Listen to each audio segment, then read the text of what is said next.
સુરતમાં મોતની ગતિએ કાર રેસિંગ કરનાર નબીરાઓએ ભયાનક અકસ્માત સર્જ્યો છે।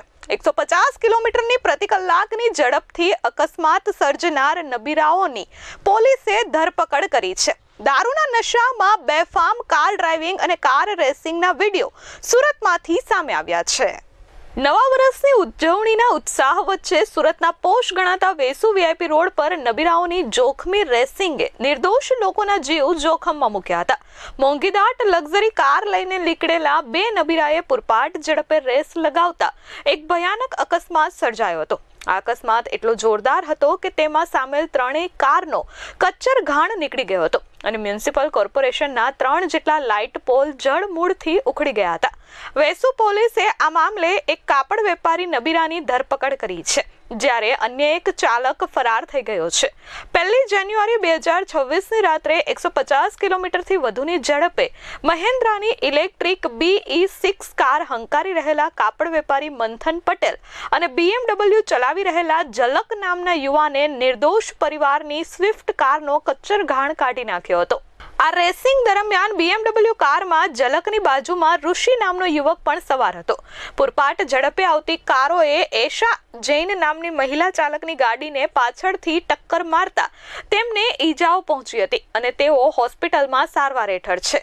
આ ઘટના બાદ વેસુ પોલીસે તાત્કાલિક જ નબીરાઓની ધરપકડ કરી છે, જેમાં મંથન પટેલ અને ઋષિ નામનો યુવાન પકડાઈ ગયો છે, જ્યારે ઝલક નામનો યુવાન હજુ પણ ફરાર છે।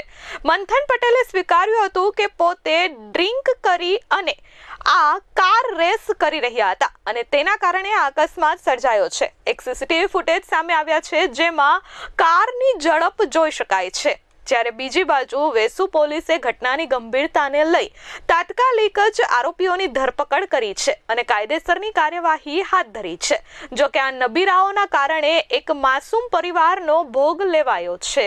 ગઈકાલે રાત્રિના આશરે 1 વાગે વેસુ પોલીસ સ્ટેશનના વીઆઈપી રોડ ફાયર સ્ટેશન પાસે એક અકસ્માત થયેલો સ્વિફ્ટ ડિઝાયરનો, જેમાં રિતેશ પદમચંદ જૈન જેઓ અરિયન પાર્ક પર્વત પાટિયા ખાતે રહે છે, તેઓ તેમના મિત્રના ઘરે ફેમિલી સાથે એમની સ્વિફ્ટ ડિઝાયર ગાડી લઈને ગયેલા અને રાત્રે 1 વાગે આશરે પરત આવતા હતા, ત્યારે વીઆઈપી રોડ ફાયર સ્ટેશન 3 રસ્તા પાસે એમની ગાડીને પાછળથી 2 ગાડીઓએ એક્સિડન્ટ કરેલો, જેમાં એક ગાડી હતી એ મહિન્દ્રા કંપનીની ઇલેક્ટ્રિક કાર, જેનો રજિસ્ટ્રેશન નંબર હતો GJ05JT 6667 અને બીજી એક BMW કાર હતી, જેનો રજિસ્ટ્રેશન નંબર હતો GJ05JT 1718।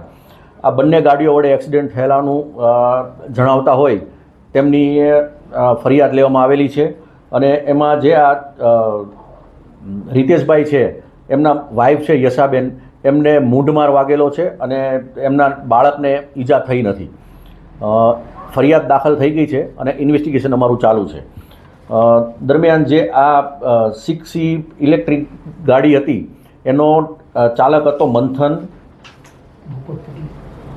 ભૂપતભાઈ પટેલનો નશાકારક હાલતમાં મળી આવતા એની રાત્રે 185 કરી અને વિધિવત ધરપકડ કરવામાં આવી છે અને જે BMW કાર ચલાવતો હતો એ ઝલક હીરાભાઈ આહિર, જે હજુ સુધી પોલીસમાં પકડમાં નથી આવ્યો, એની સાથે જે ગાડીમાં બેઠેલો હતો એ ઋષિ સંજીવ પટેલ, એ અત્યારે અમારી કસ્ટડીમાં છે। સર, સીસીટીવીમાં દેખાય છે કેટલી સ્પીડ છે? શું આ લોકો રેસિંગ લગાવી રહ્યા હતા? એ બાબતે ઇન્વેસ્ટિગેશન ચાલુ છે, પણ સીસીટીવી ફૂટેજમાં બંને ગાડીઓ BMW અને મહિન્દ્રા ઇલેક્ટ્રિક વ્હીકલ બંનેની સ્પીડ વધારે હતી। ડિઝાયર હતી એ એકદમ નોર્મલ વેમાં જતી હતી। સર, આ બધો પરિચિત છે BMW અને B6ના કારના? હા, બંને વરાછા બાજુના છે અને બંને એકબીજાને પરિચિત છે। સર, કશે દારૂ પીને આવ્યા હતા? ક્યાં દારૂ પીધો હતો એ લોકો, કે પાર્ટી હતી, શું હતું? એ બાબતે ઇન્વેસ્ટિગેશન ચાલુ છે। એ ડુમસ બાજુ ગયેલા હતા અને ત્યાંથી પરત આવતા હતા। બંને ગાડીમાં મહિન્દ્રામાં પણ 2 લોકો હતા ઇલેક્ટ્રિક કારમાં અને BMWમાં પણ 2 લોકો હતા। એક દારૂની બોટલ મળી આવી છે, જે 6C ઇલેક્ટ્રિક કાર છે એમાંથી મળી આવી છે અને એ બાબતે તપાસ ચાલુ છે। Bureau report S24 news, Surat.